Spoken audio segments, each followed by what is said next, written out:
a society that prohibits the capacity to speak in truth, extinguishes the capacity to live in justice. And this is why we are here today. Yes, all of us who know and admire Julian decry his prolonged suffering and the suffering of his family. Yes, we demand that the many wrongs and injustices that have been visited upon him be ended. Yes, we honor him for his courage and his integrity.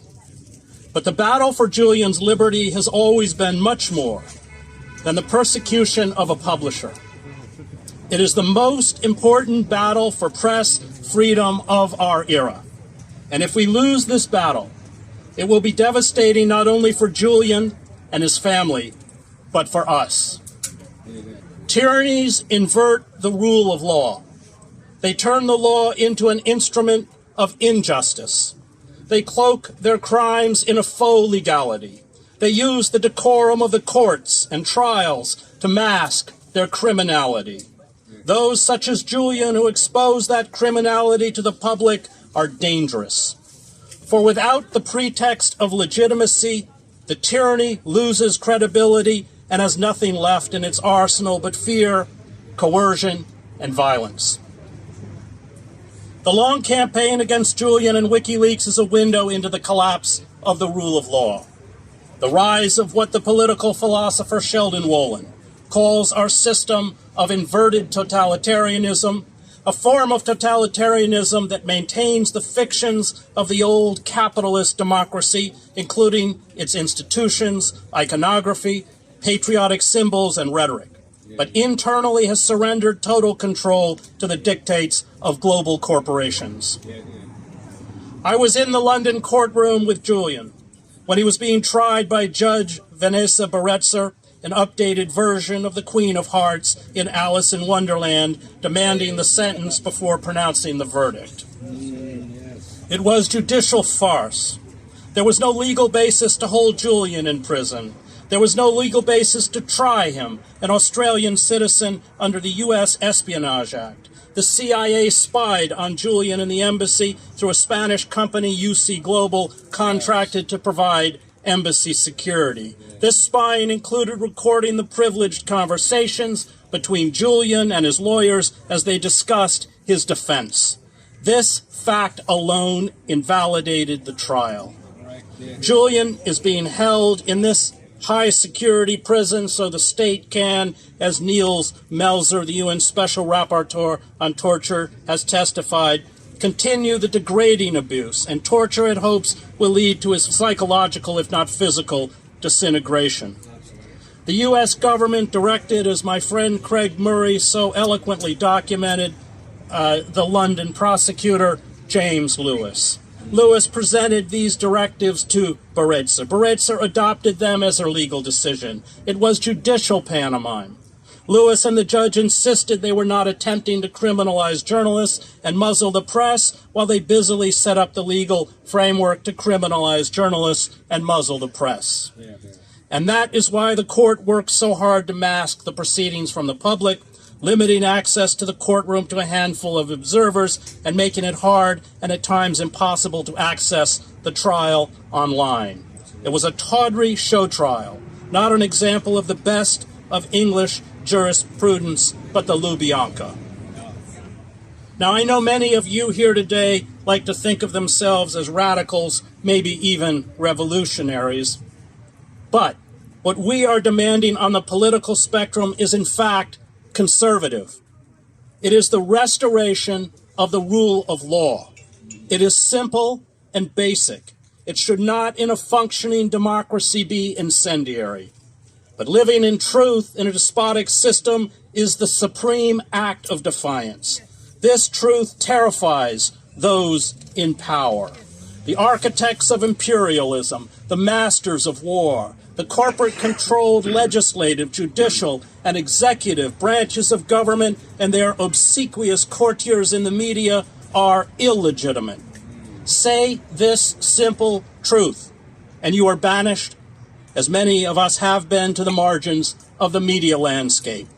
Prove this truth, as Julian, Chelsea Manning, Jeremy Hammond, and Edward Snowden have, by allowing us to peer into the inner workings of power, and you are hunted down and persecuted.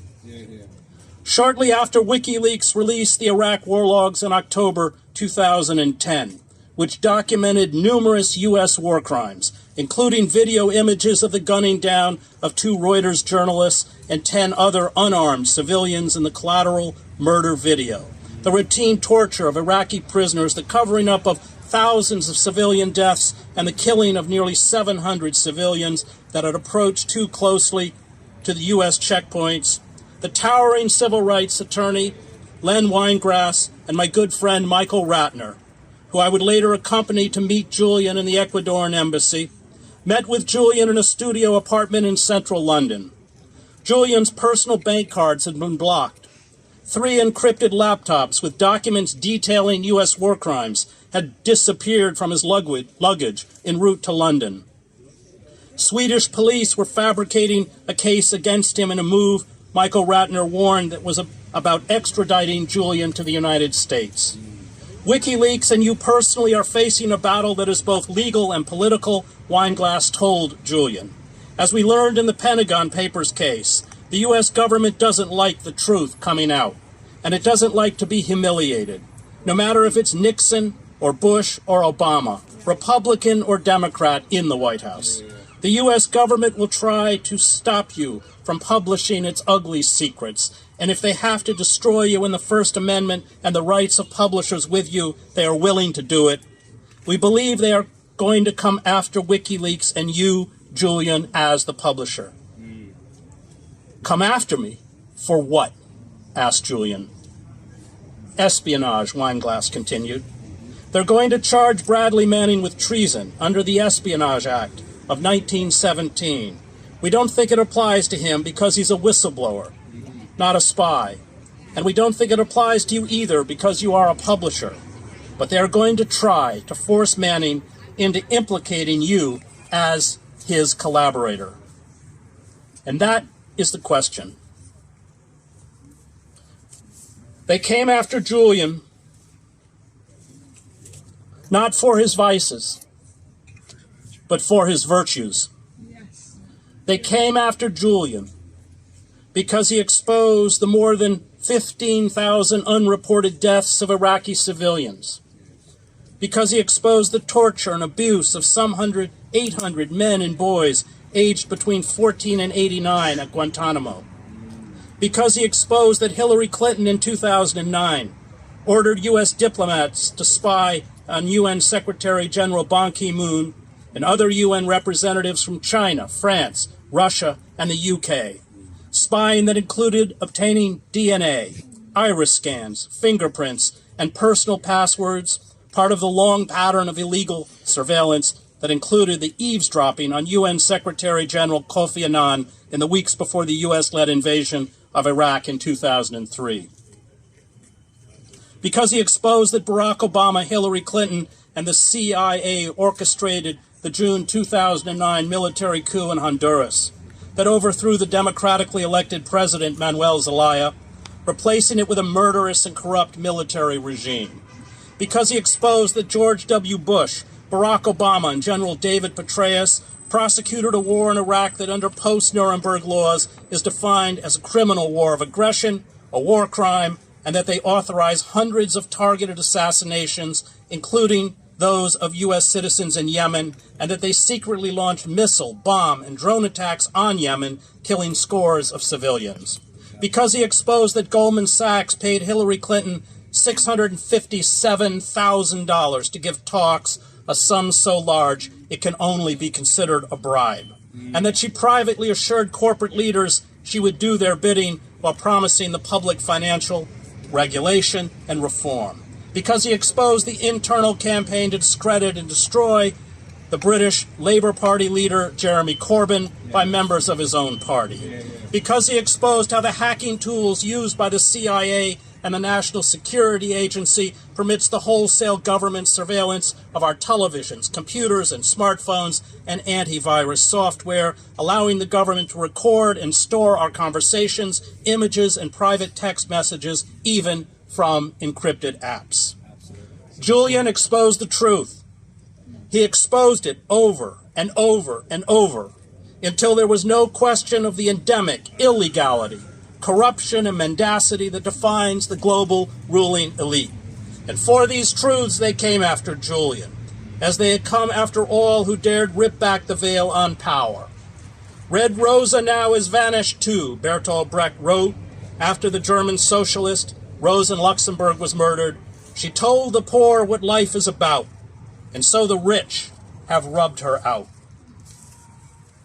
We have undergone a corporate coup d'etat, where the poor and working men and women are reduced to joblessness and hunger, where war, financial speculation, and internal surveillance are the only real business of the state, where even habeas corpus no longer exists, where we as citizens are nothing more than commodities to corporate systems of power, ones to be used, fleeced, and discarded. To refuse to fight back, to reach out and help the weak, the oppressed, and the suffering, to save the planet from ecocide, to decry the domestic and international crimes of the ruling class, to demand justice, to live in truth, is to bear the mark of Cain. Those in power must feel our wrath, and this means constant acts of mass civil disobedience. It means constant acts of social and political disruption, for this organized power from below is the only power that will save us and the only power that will free Julian. Politics is a game of fear. It is our moral and civic duty to make those in power very, very afraid. The criminal ruling class has all of us locked in its death grip. It cannot be reformed. It has abolished the rule of law. It obscures and falsifies the truth. It seeks the consolidation of its obscene wealth and power.